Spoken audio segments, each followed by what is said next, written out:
Clear हो गया? हाँ, तो फ्लक्स लिंकेज क्लियर हो गया हमें, है ना। अब हम फैराडेज लॉ देखते हैं तो हमें पिक्चर जो है वो और क्लियर हो जाएगी। फैराडेज लॉ,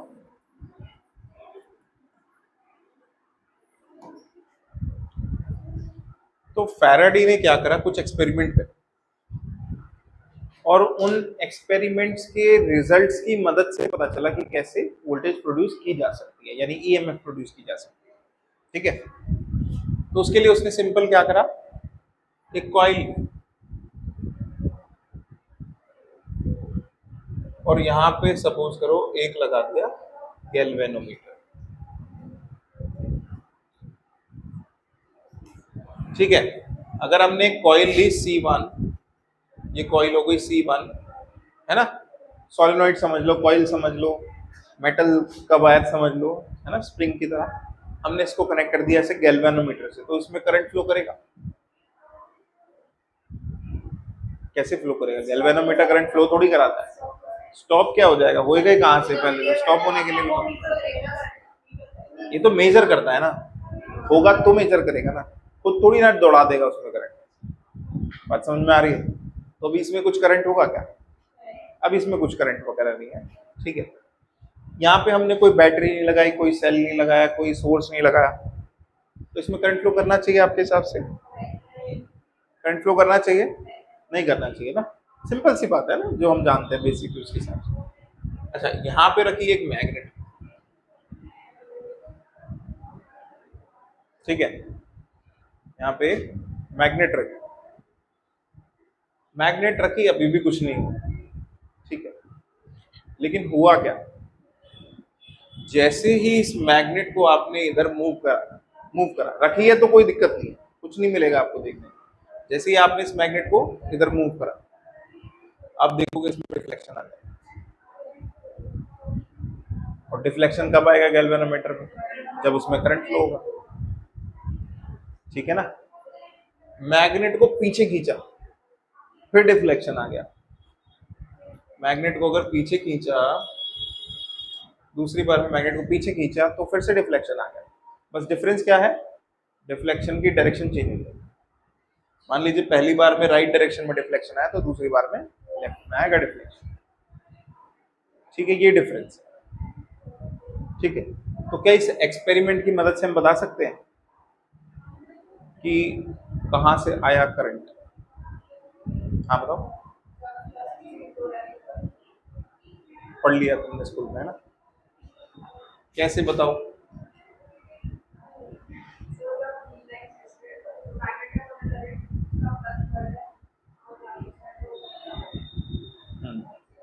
और कोई?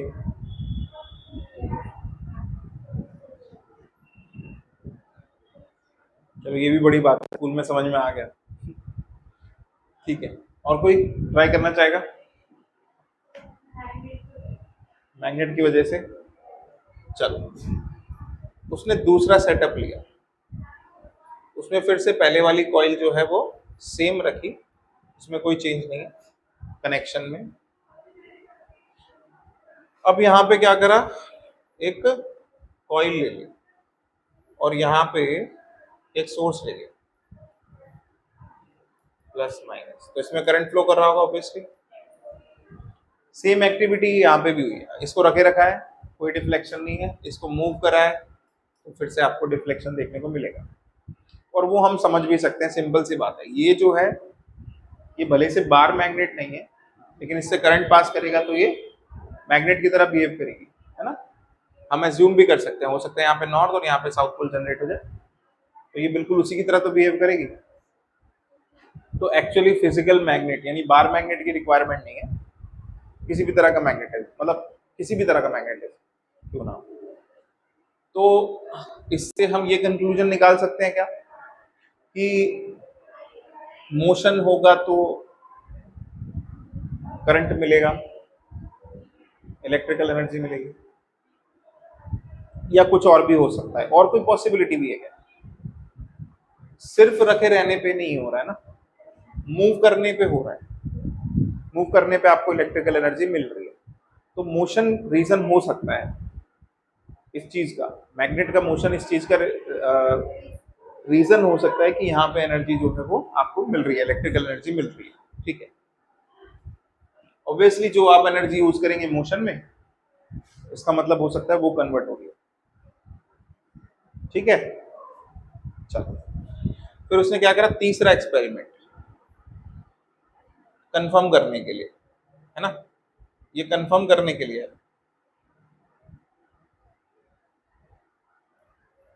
कि मोशन की वजह से ही डिफ्लेक्शन आ रहा है क्या। अब उसने क्या करा, एक कॉइल ली, यहाँ पे बैटरी कनेक्ट कर दी, सेल या बैटरी जो भी आप बोलना चाहे, यहाँ पे एक स्विच लगा दी, ठीक है। अब उसने इसको मूव नहीं करा, इसको सिर्फ क्या करा, क्लोज कर दिया, यानी स्विच ऑन कर दिया, और फिर इस प्लग की को निकाल दिया तो ऑफ हो जाएगा। तो उसने देखा जैसे ही तुम प्लग कर रहे हो, अगर नहीं प्लग कर रखा था कुछ नहीं है, जैसे ही प्लग करा तो जिस इंस्टेंट पे आपने प्लग करा उस इंस्टेंट पे यहाँ पे डिफ्लेक्शन रिकॉर्ड करा, और उसके बाद फिर से करंट जीरो, फिर से करंट जीरो, मोमेंटरी डिफ्लेक्शन मिला, फिर करंट जीरो, फिर से की को क्या कर लिया, बाहर निकाल दिया, फिर डिफ्लेक्शन मिला, अपोजिट डायरेक्शन में मिला हालांकि, लेकिन वो भी मोमेंटरी मिला, फिर जीरो, फिर प्लग किया, फिर मिल रहा है, फिर रिमूव किया, फिर मिल रहा है। तो यहाँ तो मोशन हुआ ही नहीं कॉइल का या मैग्नेट का, यहाँ पे मैग्नेट का मोशन थोड़ी हुआ है, तो ईएमएफ यहाँ पे इंड्यूस हो गई, है ना। अब क्वेश्चन ये है, इन तीनों एक्सपेरिमेंट के बेसिस पे हमें बताना है कि कैसे ईएमएफ इंड्यूस हो रही है, वोल्टेज इंड्यूस हो रही है, या क्या कंडीशन होनी चाहिए वो, है ना, है ना, वो क्या सिचुएशन होगी जिसमें कि ईएमएफ इंड्यूस होगी, वोल्टेज इंड्यूस होगी, ठीक है। सोच के बताइए तीनों के इसमें क्या सिमिलैरिटी है। तुमने आंसर तो बता ही दिया है बेटा, अब तुम देखो कि उसके अलावा भी कोई पॉसिबिलिटी है क्या, और तुम एक बार वेरीफाई कर लो कि जो तुमने आंसर दिया वो मैच कर रहा है तीनों सिचुएशन में कि नहीं, है ना। अपने आंसर को वेरीफाई कर लो और सोच लो कुछ और भी तो पॉसिबिलिटी हो सकती है ना, क्या पता, वैसा कुछ तो नहीं है, क्यों भव्य। हाँ तो मोशन की वजह से नहीं हो रहा ना, ये डिस्कार्ड हो गया ना हमारा, वो जो पॉसिबिलिटी थी हमारे दिमाग में कि मोशन की वजह से ईएमएफ जनरेट हो रही है मैग्नेट के, वो पॉसिबिलिटी तो खत्म हो गई, मैग्नेट के मोशन की वजह से नहीं है, स्टेशनरी मैग्नेट भी प्रोड्यूस कर सकती है। तो फिर ऐसा क्या हो रहा है जिसकी वजह से प्रोडक्शन हो रहा है करंट, इलेक्ट्रिक करंट का या इलेक्ट्रिक वोल्टेज का या ईएमएफ जिसको हम बोल सकते हैं।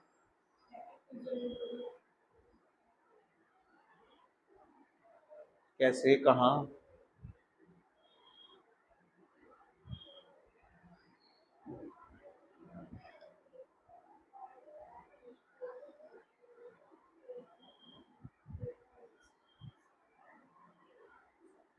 एक बार फ्लक्स लिंकेज की बात करते हैं, हमने फ्लक्स लिंकेज पढ़ा था ना। हाँ। तो मैं एक डायग्राम ड्रॉ कर रहा हूँ, आप मेरे को देख के बताइएगा, थोड़ा सा ही ड्रॉ करूंगा, है ना, बहुत ज्यादा नहीं कर पाएंगे इसको।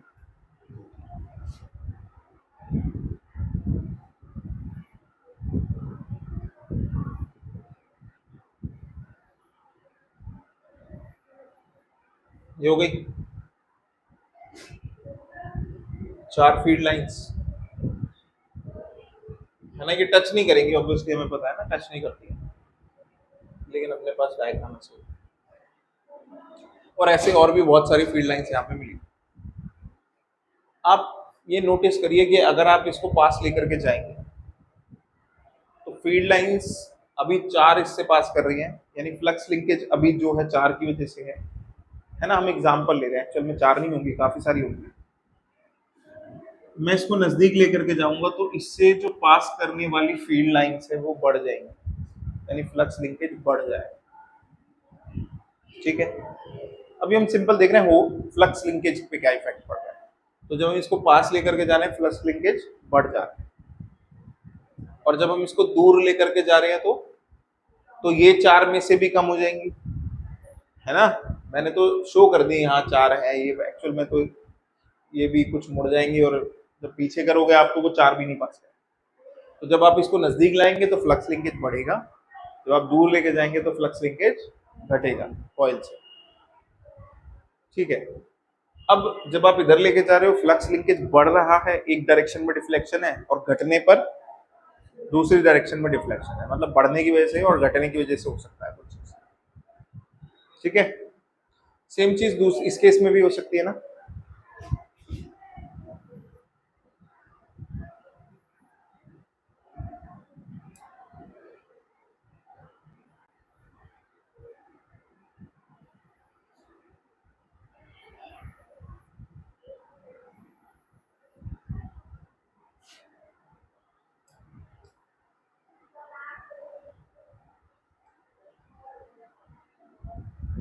ठीक है, सेम चीज यहाँ पे भी हो रही होगी ना।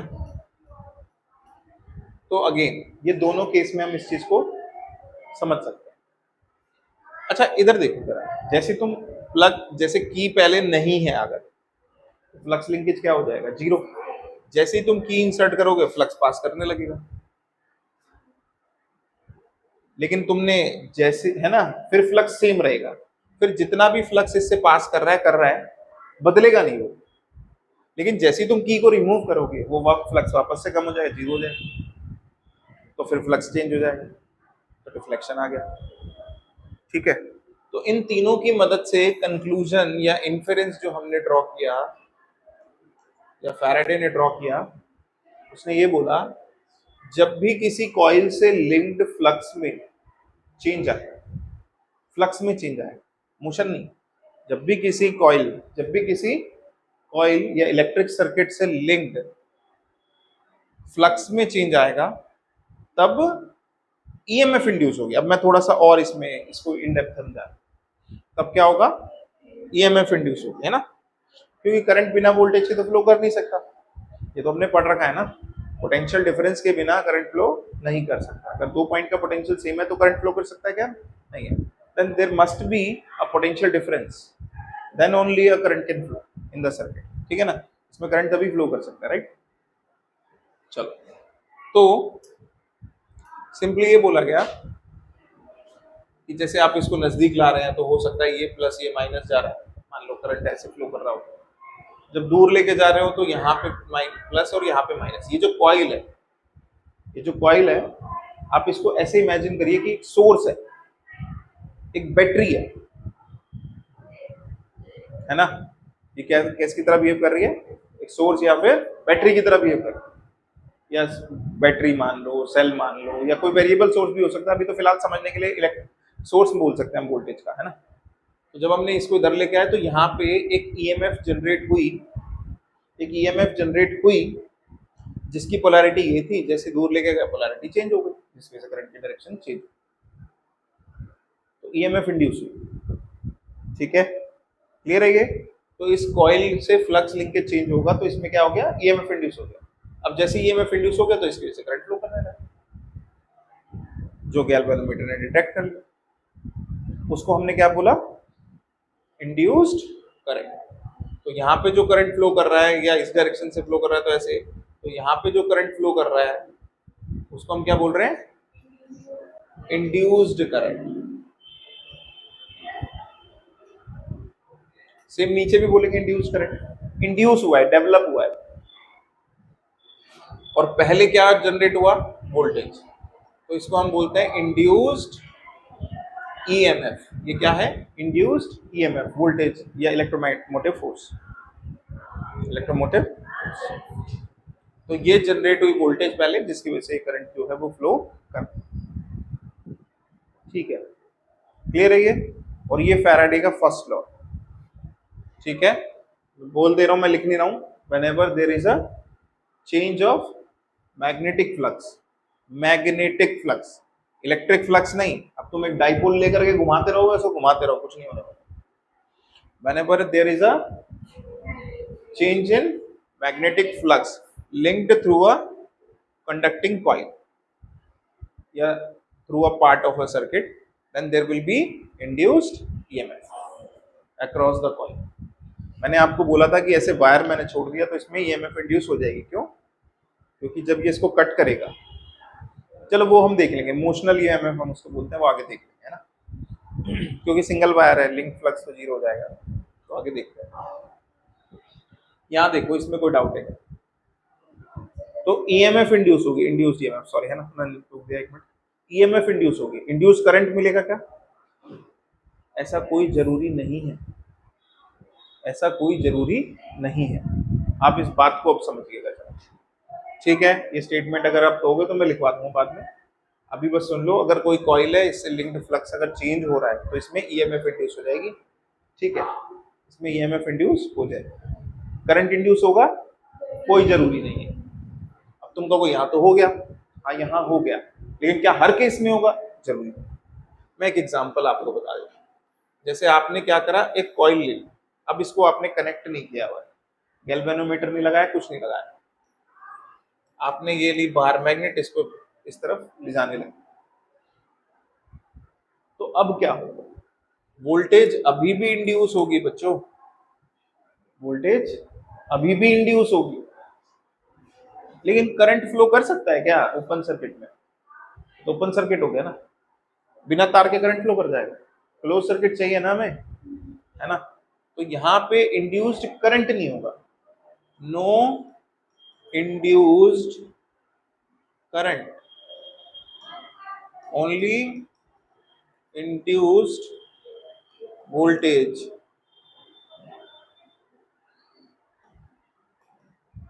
मतलब दोनों स्टेटमेंट करेक्ट है ना, याद रखिएगा, ठीक है ना। इंड्यूस्ड वोल्टेज होगी, इंड्यूस करंट नहीं, ठीक है, ठीक है। यहाँ पे दोनों है, यहाँ पे इंड्यूस्ड वोल्टेज है, इंड्यूस करंट नहीं है, लेकिन ऐसा नहीं हो सकता कि इंड्यूस करंट आ जाए, इंड्यूस वोल्टेज ना। आप समझ रहे हो मेरी बात को? मतलब इंड्यूस करंट तो, इंड्यूस वोल्टेज तो जरूर होगी ही होगी अगर फ्लक्स लिंकेज चेंज है। करंट तब होगा जब सर्किट क्लोज होगा। मैंने आपको थोड़ी देर पहले भी बोला था कि 24 घंटे सप्लाई अवेलेबल है हमें, तो बिजली का बिल थोड़ी आने लगेगा उसकी वजह से, जितना चलाओगे, जितना यूज करोगे, जभी तो मिलेगा ना। क्योंकि इलेक्ट्रिकल एनर्जी क्या होती है, वो होती है V इंटू आई इंटू टी। V की जगह पे ये लिख सकते हैं इंड्यूस्ड ईएमएफ, है ना। तो ये क्या कर रहे हैं कि वोल्टेज आपको अवेलेबल करा, जैसे ही आप अपना डिवाइस प्लग करेंगे, आपने उसको क्लोज सर्किट में बदल दिया और उसमें करंट फ्लो करने लगेगा। अब आपके डिवाइस को वोल्टेज मिल रही है जिसकी वजह से करंट फ्लो करने लगा, तो V इंटू आई हो गया, और जितनी देर तक आप उस डिवाइस को रन करेंगे T, उसकी मदद से निकलेगी एनर्जी, वो आपने यूज करी। तो alone voltage is not energy, energy is the product of voltage into current into time. बात समझ में आती है? ठीक है, कुछ पूछ रहे थे आप, मैंने बीच में रोक दिया।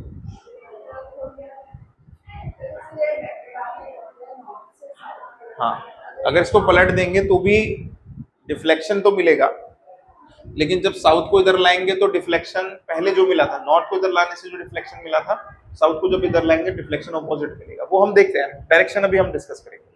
मैंने अभी पोलैरिटी बस एज्यूम कर लिया है, पोलैरिटी मैंने एज्यूम करी है कि पहले मैंने इसको प्लस, इसको माइनस, इस बाद में इसको माइनस, इसको प्लस ले लिया, लेकिन एक्चुअल में कब प्लस होगी कब माइनस होगी, यहाँ पे क्या होगा, वो हम बाद में डिस्कस करेंगे, है ना। वो हम डायरेक्शन की अभी मैंने डिस्कस किया नहीं है, अभी वो उस पर आना बाकी है। अभी सिर्फ हम ये बात करें कि ईएमएफ कब इंड्यूस हो जाएगी। हाँ, और कुछ पूछना था? हाँ, नहीं, फ्लक्स लिंकेज तो बढ़ेगा ही, लेकिन पहले इनवर्ड फ्लक्स, इधर से इनवर्ड फ्लक्स बढ़ रहा था, अब अगर साउथ को नजदीक लाओगे तो इधर से आउटवर्ड फ्लक्स बढ़ेगा, क्योंकि फ्लक्स सारा बाहर जा रहा होगा। फ्लक्स लिंकेज तो बढ़ेगा। Flux linkage is related with number of lines passing perpendicularly to the surface, चाहे इन हो चाहे आउट, तो फ्लक्स लिंकेज हो गया। नहीं समझे? फ्लक्स लिंकेज तो हो गया नंबर ऑफ लाइंस कितनी पास करें, ठीक है, लेकिन उसकी इनवर्ट भी हो सकती है, डायरेक्शन आउटवर्ड भी हो सकती है। नॉर्थ को पास लाओगे तो इनवर्ट बढ़ेगा, साउथ को लाओगे तो आउटवर्ड बढ़ेगा फ्लक्स,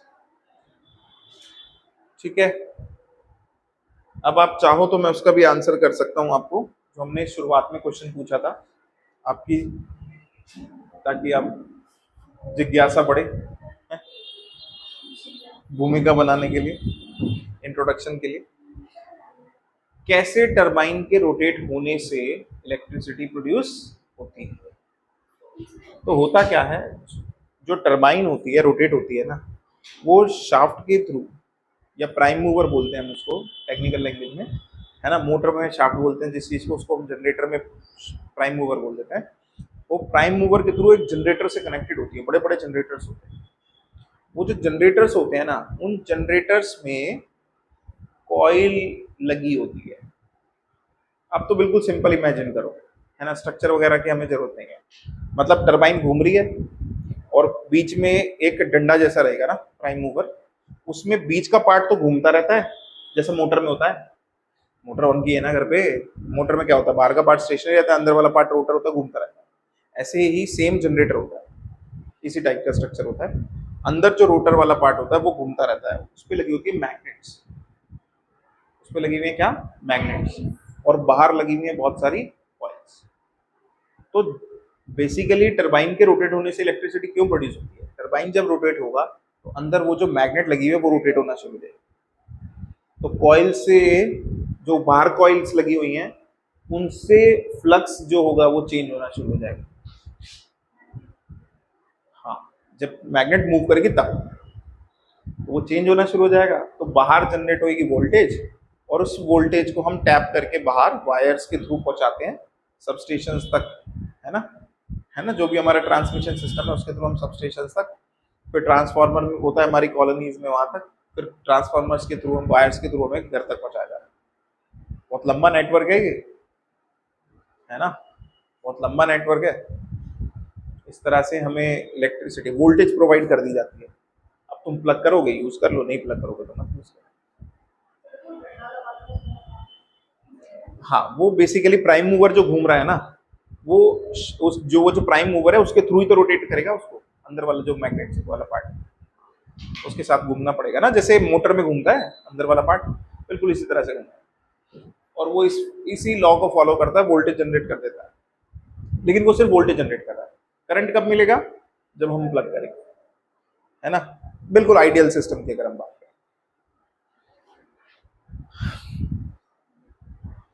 मेरे ख्याल से आज के लिए तो काफी है इतना। तुम लोगों को ठीक लगा, आज मजा आया, पता चला बिजली कैसे बनती है।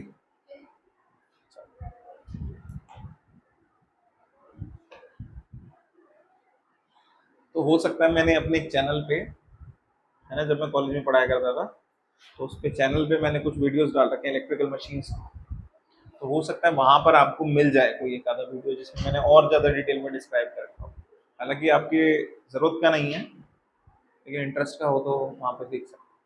वहाँ पे बहुत सारी DC motor, DC generator, AC motor, AC generator वगैरह डिस्कस्ड है, लेकिन वो चैनल दूसरा है।